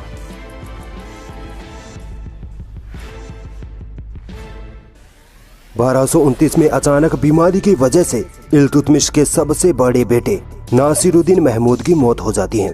अपने बेटे की याद में इल्तुतमिश एक मकबरा बनवाता है और इसी मकबरे के साथ ही भारत में सबसे पहला मकबरा बनवाने और मकबरा बनवाने के रिवाज की शुरुआत का श्रेय इल्तुतमिश को दिया जाता है। ख्वाजा मोइनुद्दीन चिश्ती रहमतुल्लाह अलैह जब हिंदुस्तान तशरीफ लाते हैं तब वो अजमेर को अपना घर बना लेते हैं। सन 1235 ईस्वी में जब ख्वाजा मोइनुद्दीन चिश्ती रहमतुल्लाह अलैह इस दुनिया से चले जाते हैं तो इल्तुतमिश ही वो पहला सुल्तान होता है जो ख्वाजा मोइनुद्दीन चिश्ती रहमतुल्लाह अलैह की मज़ार या दरगाह बनवाता है।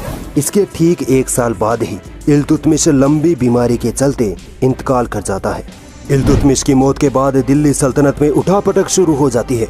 इल्तुतमिश अपनी जगह अपने बड़े बेटे नासिरुद्दीन महमूद को सुल्तान बनाना चाहता था, मगर 1229 ईस्वी में ही नासिरुद्दीन महमूद की मौत हो जाती है।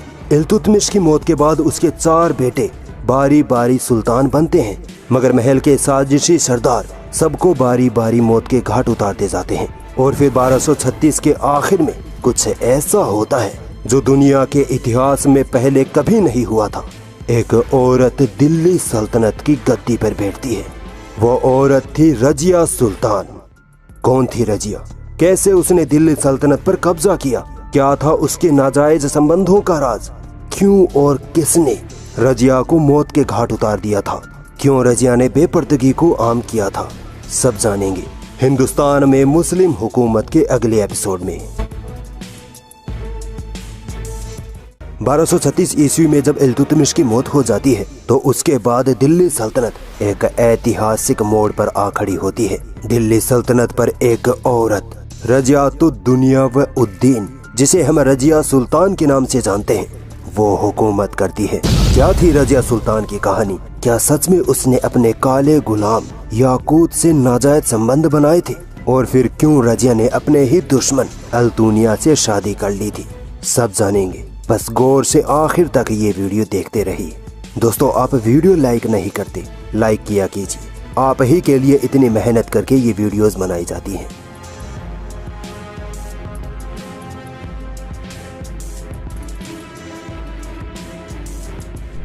रजिया का जन्म सुल्तान इल्तुतमिश के घर 1205 ईस्वी में हुआ था। इल्तुतमिश कुतुबुद्दीन ऐबक का गुलाम था और रजिया की माँ तुर्कान खातून कुतुबुद्दीन ऐबक की बेटी थी। वैसे तो इल्तुतमिश के कई बेटे थे, मगर सब के सब नालायक और अय्याश थे।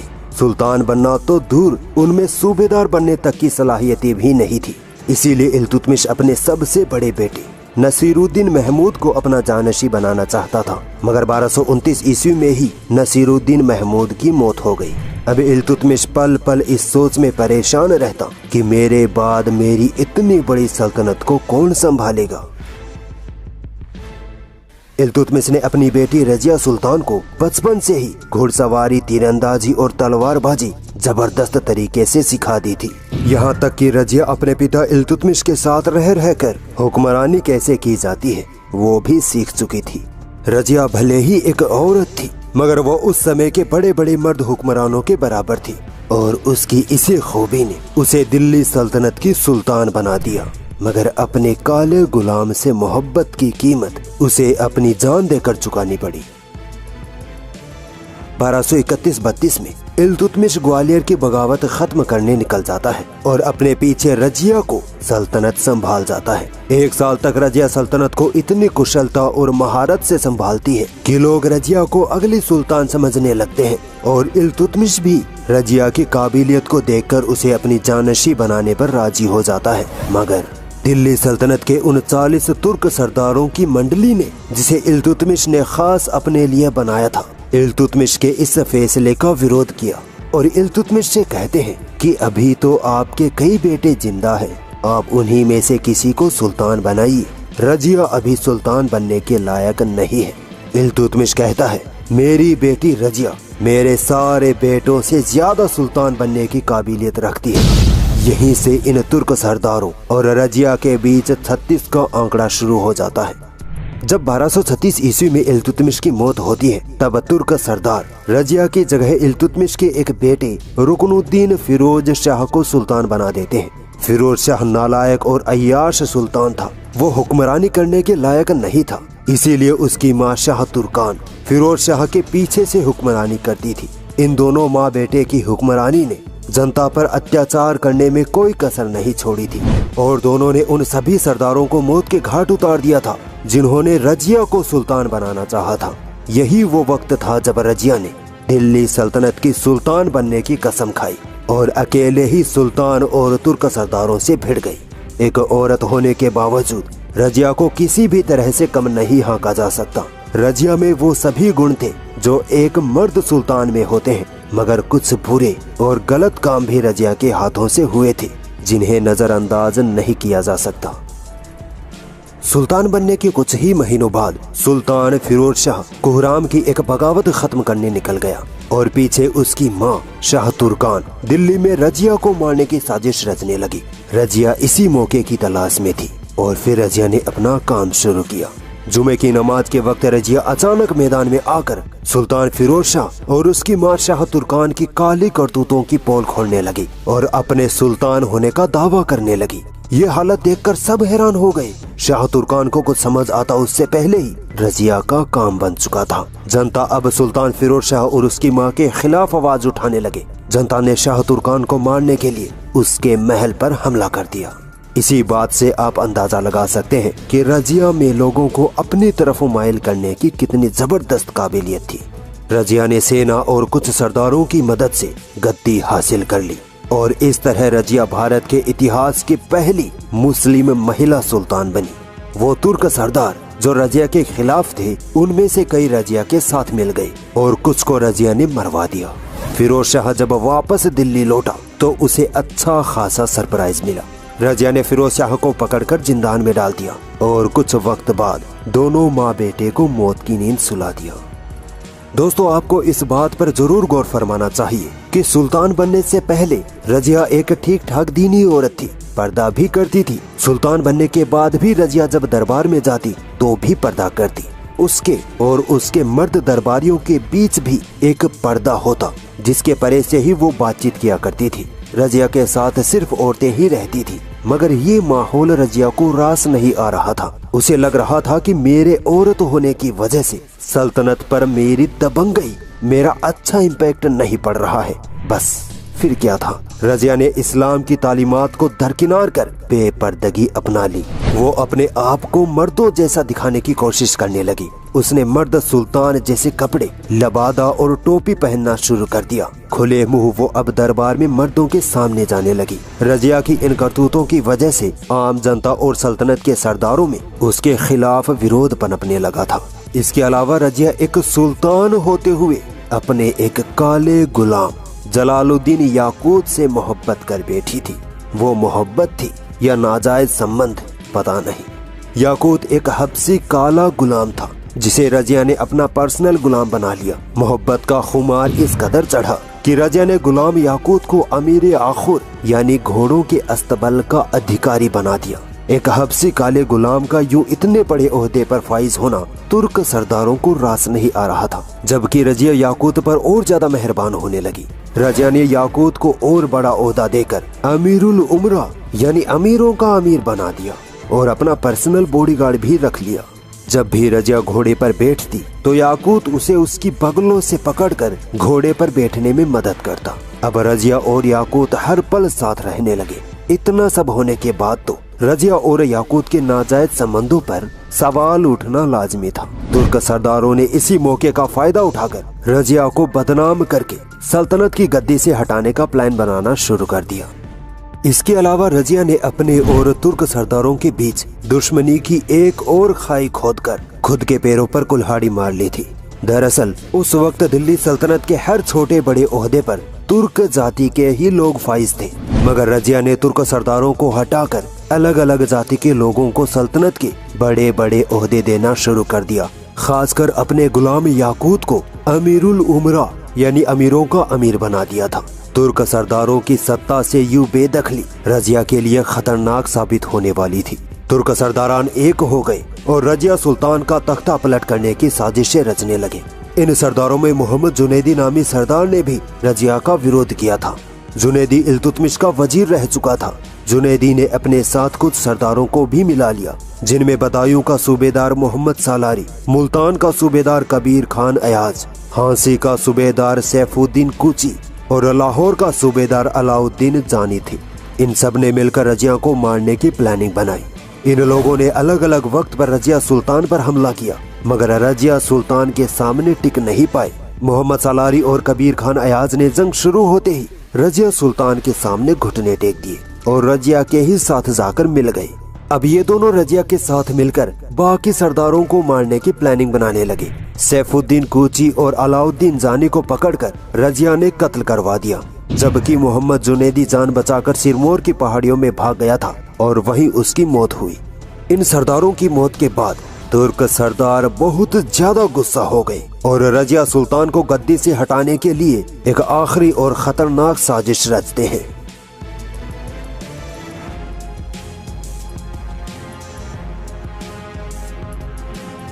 तुर्क सरदार भटिंडा के गवर्नर अल्तुनिया को बगावत करने पर आमादा कर लेते हैं। अल्तुनिया 1240 ईस्वी में रजिया के खिलाफ बगावत छेड़कर जंग का ऐलान कर देता है। रजिया सुल्तान को इस बात की जरा भी खबर नहीं होती है कि ये एक साजिश है और वो इस साजिश का शिकार होने वाली है।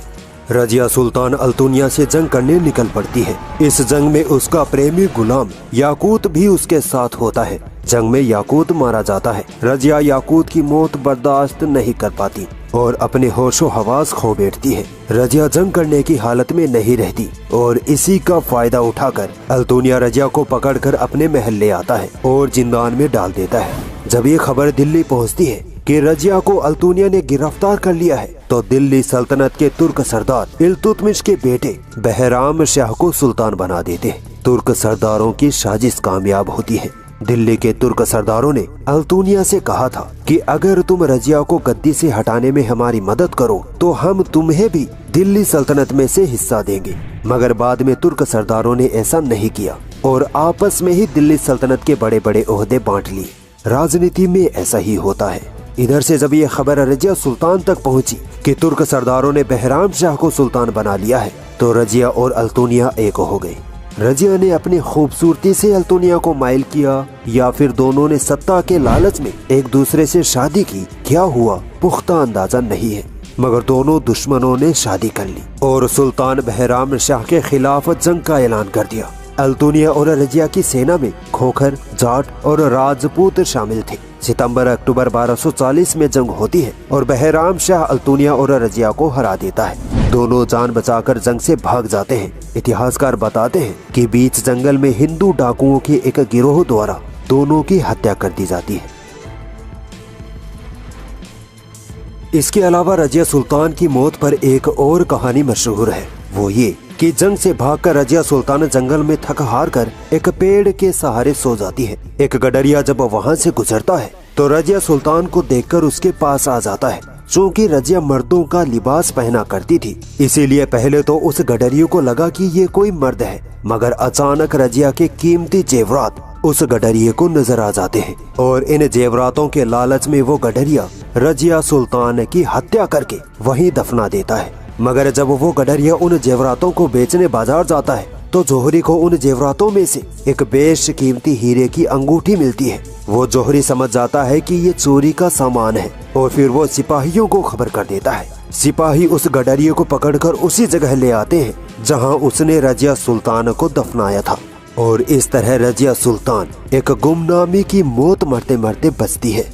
रजिया सुल्तान की कब्र आज भी पुरानी दिल्ली में तुर्कमान गेट के पास मोहल्ला बुलबुली खाने की तंग गलियों में जर्जर हालत में मौजूद है।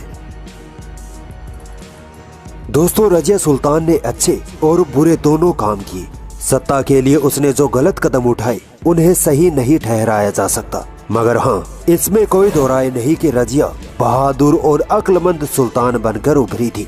रजिया को इल्म से मोहब्बत थी। उसने कई स्कूल, मदरसे, मस्जिद, हॉस्पिटल वगैरह बनवाए और दिल्ली को खूबसूरत बनाने में उसने कोई कसर नहीं छोड़ी। रजिया के बाद बहराम शाह 2 साल तक सुल्तान बना रहा और 1242 ईस्वी में उसी की सेना ने उसकी हत्या कर दी। तुर्क सरदारों ने फिर अलाउद्दीन मसूद को सुल्तान बना दिया। ये अलाउद्दीन मसूद उसी फिरोज शाह का बेटा था जिसे रजिया ने मारकर सत्ता हासिल की थी। 1242 से 1246 तक ये नाकारा सुल्तान अलाउद्दीन मसूद दिल्ली सल्तनत पर चिपका रहता है, मगर असल हुकूमत उन तुर्क सरदारों की ही चल रही होती है। इसके बाद 1246 में आया इल्तुतमिश का पोता नसीरुद्दीन महमूद, जिसने 20 सालों तक भारत पर हुकूमत की और आते ही तुर्क सरदारों की मंडली को सीधा कर दिया। अगले एपिसोड में हम इसी नसीरुद्दीन महमूद की बायोग्राफी कवर करेंगे। एक वक्त था गुलाम प्रथा का, जहां इंसान कोड़ियों से लेकर अशरफियों के दाम खरीदे और बेचे जाते थे। इंसानों की बोलियां लगती थी, गरीब अमीरों के तलवे चाटा करते थे, गुलामों के बाजार सजा करते थे। एक दिन इन्हीं गुलामों के बाजारों में से एक ऐसा गुलाम निकला जो आगे चलकर भारत का सुल्तान बन गया। ये गुलाम था गयासुद्दीन बलबन। बलबन की कहानी इतनी रोचक है कि पूरी वीडियो देखे बिना आप अपनी जगह से नहीं हिल पाओगे। दोस्तों, हिंदुस्तान में मुस्लिम हुकूमत के पिछले एपिसोड यानी एपिसोड 6 में हमने रजिया सुल्तान का इतिहास देखा था। रजिया सुल्तान 1236 से 1240 तक हुक्मरानी करती है, मगर 1240 में तुर्क सरदार उसे हटाकर बहराम शाह को दिल्ली सल्तनत का सुल्तान बना देते हैं। बहराम शाह तुर्क सरदारों के खिलाफ होने की कोशिश करता है, मगर तुर्क सरदार उसे मरवाकर अलाउद्दीन मसूद शाह को तख्त पर बैठा देते हैं। सत्ता का नशा कितना नशीला होता है, इसका अंदाजा आप इस बात से लगा सकते हैं कि बलबन इल्तुतमिश के पोते नासिरुद्दीन महमूद और उसकी मां के साथ मिलकर सुल्तान अलाउद्दीन मसूद शाह को कत्ल कर देते हैं और तख्त पर सिर्फ 17 साल के नासिरुद्दीन महमूद को सुल्तान बनाकर बैठा दिया जाता है। नासिरुद्दीन महमूद सुल्तान तो बन जाता है, मगर उसका मन ही नहीं होता है हुकूमत करने का, बल्कि उसकी जगह कोई और शख्स ही सल्तनत को अपने इशारों से चला रहा होता है। कौन था वो शख्स? ध्यान से वीडियो देखते रहिए।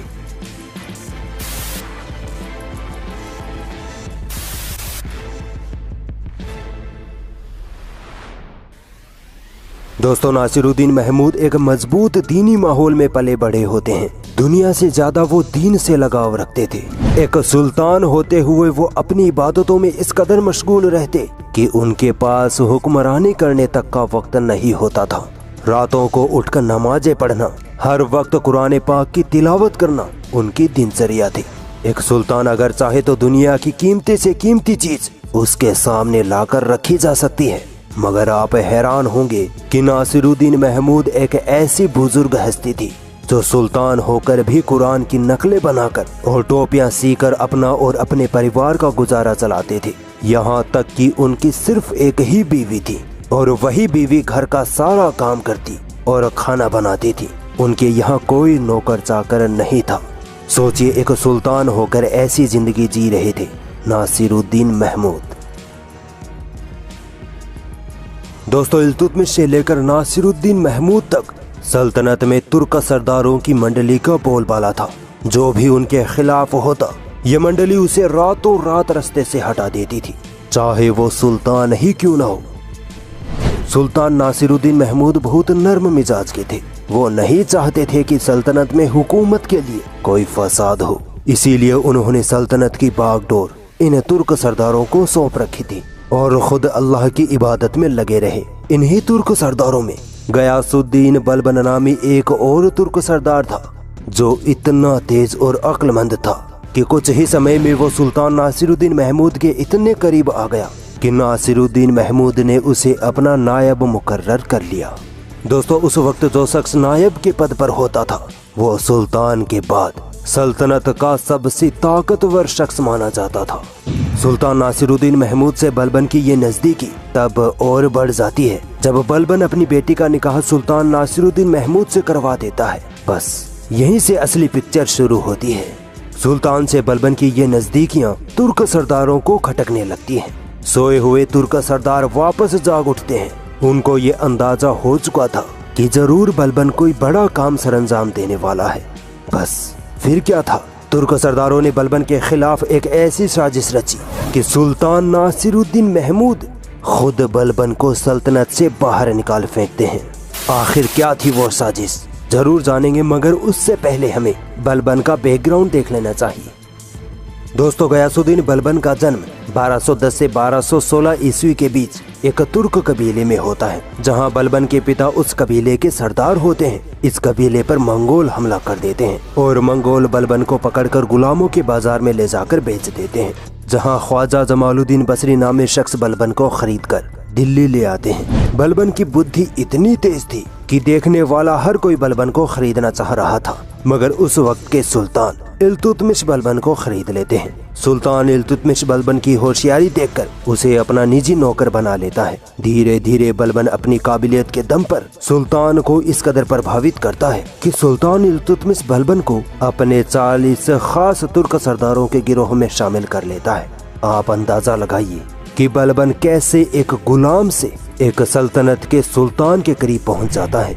गयासुद्दीन बलबन रजिया सुल्तान के दौर में अमीर शिकार के ओहदे पर पहुंचता है। फिर अलाउद्दीन मसूद शाह के दौरे हुकूमत में अमीर हाजिब यानी सुल्तान का मैनेजर या सेक्रेटरी बनता है। फिर नासिरुद्दीन महमूद के जमाने में नायब के पद पर आ पहुंचता है।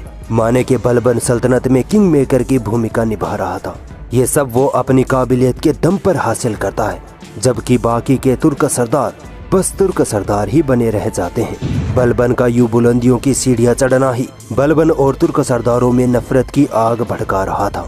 अब उस खतरनाक साजिश की बात करते हैं जिसकी वजह से नासिरुद्दीन महमूद ने बलबन को सल्तनत से बाहर कर दिया था।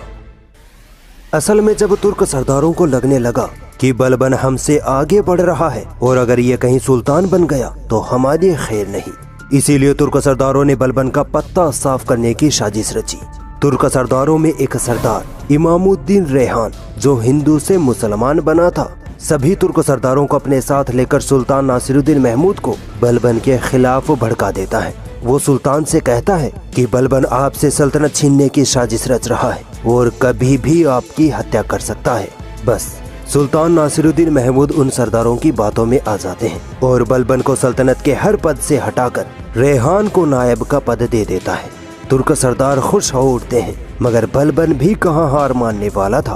बलबन धीरे धीरे अपनी ताकत मजबूत करता है और कुछ तुर्क सरदारों को अपने साथ मिला लेता है। कुछ ही वक्त बाद बलबन अपनी बेगुनाही साबित करके सुल्तान नासिरुद्दीन महमूद से कहता है कि या तो मुझे वापस नायब का ओहदा दो और रेहान को हटाओ या जंग के लिए तैयार हो जाओ। सुल्तान नासिरुद्दीन महमूद फिर से कोई फसाद ना हो इसलिए रेहान को हटाकर वापस बलबन को अपना नायब मुकर्रर कर लेता है। अब बलबन इतना ताकतवर हो जाता है कि सल्तनत की बागडोर उसके हाथों में आ जाती है और तुर्क सरदार देखते रह जाते हैं।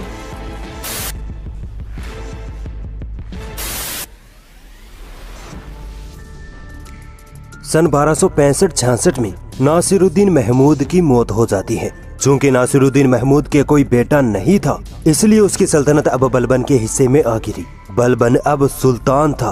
तुर्क सरदारों में हाहाकार मच गया कि भागे तो भागे कहां। इतिहासकार लिखते हैं कि बलबन इतना कठोर नेचर का सुल्तान था कि वो अपने दरबार में ना तो खुद हंसता था और ना ही किसी दरबारी को हंसने देता था। हमेशा सीरियस रहता और शराब को तो इस कदर बैन किया कि कोई अगर शराब पी लेता तो कोड़े मार मार कर उसके खाल उधेड़ दी जाती थी। बलबन वैसे तो दीनदार सुल्तान था और वो अपने आप को जिल्ले इलाही कहता था। ये शब्द आपने कई फिल्मों या ड्रामों में सुना होगा। इसका मतलब होता है खुदा की परछाई। यानी बलबन कहता था कि अल्लाह ने मुझे खास तौर पर सुल्तान बनाकर भेजा है और मैं पैगंबरों के बाद दुनिया की सबसे महान हस्ती हूँ। इसके अलावा बलबन ने अपनी सल्तनत में कुछ गैर इस्लामी रीति रिवाज भी चला रखे थे। जैसे बलबन अपने दरबारियों से अपने आगे सिजदा करवाता था, यानी दरबारी सुल्तान बलबन के सम्मान में घुटनों के बल बैठकर सुल्तान बलबन के आगे सर झुकाते थे। इसके अलावा बलबन ने पायपोस नामी रिवाज भी चलाया हुआ था, जिसमें हर दरबारी सरदार सुल्तान बलबन के पैर के अंगूठे या कपड़े को झुककर चूमते थे, जैसे आपने अर्तुगरुल ड्रामे में देखा होगा। ये सब गैर इस्लामी रीति रिवाज थे। इसके साथ बलबन ने फारस के नवरोज का त्योहार यानी न्यू ईयर का त्योहार भी अपनी सल्तनत में राइज किया हुआ था। दोस्तों, बलबन सुल्तान तो बन गया, मगर अब उसके सामने 3 सबसे बड़ी चुनौतियां थी। एक मंगोल, दूसरा तुर्क सरदार और तीसरे वो मेवाती राजपूत जो मुसलमानों को लूटते और मुस्लिम औरतों की इज्जत पर हाथ डालते थे। दोस्तों, बलबन ने पहले भी मंगोलों के हलाकू खान को धूल चटाई थी और सुल्तान बनने के बाद भी मंगोलों की इतनी हिम्मत नहीं हुई कि बलबन की सल्तनत पर हाथ डाल सके। बलबन के सुल्तान बनने के बाद उसके लिए सबसे बड़ा खतरा तुर्क सरदार ही थे, क्योंकि अगर बलबन उन्हीं तुर्क सरदारों की मंडली से निकलकर सुल्तान बन सकता है तो बाकी के तुर्क सरदार क्यों पीछे रहेंगे। वो भी मौका पाकर बलबन को खत्म कर सुल्तान बनने की ख्वाहिश रखेंगे। मगर बलबन ने इन तुर्क सरदारों को सर ही नहीं उठाने दिया। बलबन की सल्तनत में मेवाती राजपूत लुटेरों का आतंक सबसे खतरनाक समस्या थी। इनका आतंक इतना विकराल रूप ले चुका था कि ये दिन में भी मुस्लिम काफिलों को लूट लिया करते थे। यहाँ तक कि जब मुसलमान मर्द जुमे की नमाज पढ़ने में व्यस्त होते तो ये मेवाती राजपूत लुटेरे शहर में घुसकर मुस्लिम महिलाओं को उठा ले जाते और जंगल में उनका बलात्कार करके बिना कपड़ों के ही छोड़ देते थे। इस समस्या का समाधान सुल्तान बलबन ने खूब महारत से किया। बलबन ने उन सभी ठिकानों को तहस नहस कर दिया जहां ये मेवाती राजपूत लुटेरे रहते थे। एक एक को पकड़कर गर्दनें उड़ा दी गई, खाल खींच ली गई और कुछ ही वक्त में बलबन ने इन मेवातियों का आतंक खत्म कर दिया। दोस्तों, इतिहास में बलबन जैसे सुल्तानों की कम ही मिसालें मिलती हैं। बलबन ने अपने बूढ़े और शहीद सैनिकों को नकदी पेंशन देने की शुरुआत की थी। बलबन की सल्तनत का मजबूत होना उसके जासूसी विभाग पर भी निर्भर करता था। बलबन ने अपनी सल्तनत में जासूसों का ऐसा जाल बिछा रखा था कि सल्तनत की हर छोटी बड़ी खबर या साजिश सीधे बलबन तक पहुंच जाया करती थी। बलबन खुद एक गुलाम हुआ करता था, लिहाजा उसने अपनी सल्तनत में ऐसा डर कायम कर दिया था कि कोई शख्स अपने गुलाम पर जरा भी जुल्म करने की हिम्मत नहीं कर पाता था। इंसाफ का हर जगह बोलबाला था। सन 1285 ईस्वी में मंगोलों से जंग करते हुए बलबन का सबसे बड़ा और काबिल बेटा शहजादा मोहम्मद शहीद हो जाता है। अपने बेटे की मौत के दुख ने बलबन को अंदर से खत्म कर दिया था। बलबन का दूसरा बेटा बुगरा खां सल्तनत संभालना ही नहीं चाहता था, वो बंगाल की सूबेदारी में ही खुश था। अतः 1286 ईस्वी में बलबन अपने पोते के खुसरो को सुल्तान बना देता है और 1286 में ही 20 साल की हुकूमत के बाद बलबन की मौत हो जाती है। बलबन की मौत के बाद वो तुर्क सरदार फिर उठ खड़े होते हैं और कैखुसरो को गद्दी से हटाकर बलबन के दूसरे पोते कैकुबाद को गद्दी पर बैठा देते हैं। कैकुबाद शराबी और लड़कियों का आदी होता है। कुछ ही वक्त बाद कैकुबाद को लकवा मार जाता है और फिर तुर्क सरदार कैकुबाद को गद्दी से हटाकर उसके सिर्फ 3 साल के बेटे क्यूमर्स को सुल्तान बना देते हैं। बस ये क्यूमर्स गुलाम सल्तनत का आखिरी सुल्तान साबित होता है। 1290 ईस्वी में जलालुद्दीन फिरोज खिलजी 3 साल के सुल्तान क्यूमर्स को कत्ल करके गुलाम सल्तनत का अंत कर देता है और भारत में खिलजी सल्तनत की नींव रखता है। अगले एपिसोड में हम खिलजी सल्तनत शुरू करेंगे। तब तक के लिए कीप वॉचिंग एंड शुक्रिया।